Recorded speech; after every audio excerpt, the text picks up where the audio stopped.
ایمان کی طاقت۔ ایک شخص اپنے دوست کے ساتھ سفر پر جا رہا تھا۔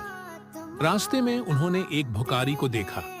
بھکاری کے پاس کچھ کھانے کے لیے بھی نہیں تھا اور وہ بھوک سے نڈھال تھا۔ اس شخص نے دل میں سوچا، میرے پاس صرف 5 درہم ہیں، لیکن اگر یہ اللہ کی راہ میں خرچ کر دوں تو اللہ ضرور میرے لیے کچھ بہتر کرے گا۔ اس نے اپنی آخری 5 درہم اس بھکاری کو دے دیے اور کہا، اللہ ہمارے لیے کچھ بہتر کرے گا، تمہاری مدد کرے گا، صبر رکھو۔ 2 دن بعد جب وہ شخص اور اس کا دوست سفر کر رہے تھے، انہیں ایک قیمتی خزانہ ملا۔ یہ خزانہ ایک قدیم خزانہ تھا۔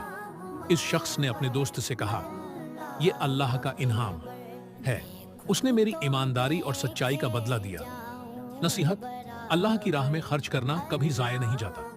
جب ہم ایمان کے ساتھ دوسروں کی مدد کرتے ہیں تو اللہ ہمیں اپنی بے شمار برکتوں سے نوازتا ہے۔